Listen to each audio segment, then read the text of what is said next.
முந்தைய பதிவில் நாம் அஷ்டவாக்கியரனுடைய கீதையை பற்றி பார்த்திருந்தோம். எல்லா பண்டிதர்களும் சிறைப்பிடிக்கப்பட்டிருந்தனர் என்பது அதனுடைய கடைசி பக்கமாக இருந்தது. இப்பொழுது அந்த பக்கத்தின் தொடர்ச்சி. அஷ்டவாக்கியர் நேராக அரசனை சந்தித்து சிறைப்படுத்தப்பட்டிருக்கும் எல்லோரையும் விடுவித்து அவரின் சந்தேகத்தை தீர்த்து வைப்பதாகவும் அந்த மக்களிடம் சொல்லவே அவரை ஒரு பல்லாக்கில் சுமந்து அரண்மனைக்கு ஜனக மன்னனை சந்திக்க அழைத்து போனார்கள். ஜனகருக்கும் அவரின் உறுதியைக் கண்டு அவரால் நிச்சயம் தன் ஐயத்தை தீர்க்க முடியும் என்று தோன்றவே சிறைப்பட்ட எல்லோரையும் விடுவிக்க உத்தரவிட்டார். ஜனகருக்கு அதற்கு மேலும் பொறுமையில்லை. அடுத்த நொடியே அஷ்டவாக்கியரிடம் குதிரையை கொண்டு வரச் சொல்லவா என்று ஆவலுடன் கேட்க, சிரித்தபடியே, அரசே, அவசரப்பட வேண்டாம், நாம் இருவருக்கும் யாருமற்ற தனிமைதான் இப்போது தேவை என்றார். அங்கே உமக்கு அறிந்து கொள்ள வேண்டிய உண்மையை நான் உரைப்பேன் என்றார்.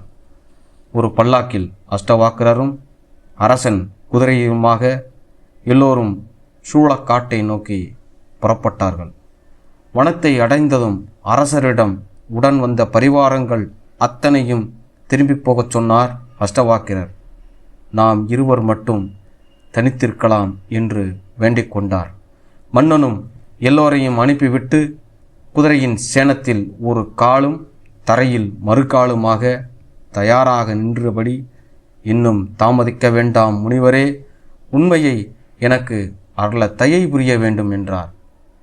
அஷ்டவாக்கியர் அமைதியுடன், அரசே, நீங்கள் அறிய விரும்பும் இந்த உண்மை குருவினால் ஒரு சீடனுக்கு அருளப்பட வேண்டியது என்று கூறப்பட்டுள்ளது.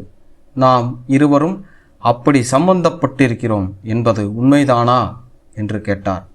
ஜனகரும் முனிவரை வணங்கி, நானே உங்கள் சீடன், அருள் புரியுங்கள் என்றார்.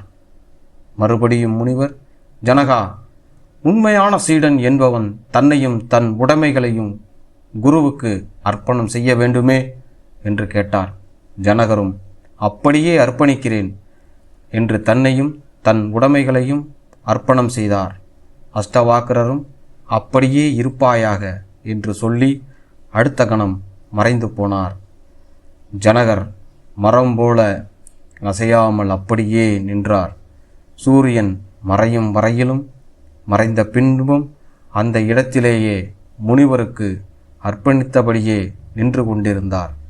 அதன் பிறகு அடுத்த தொடர்ச்சியில் நாம் பார்க்கலாம்.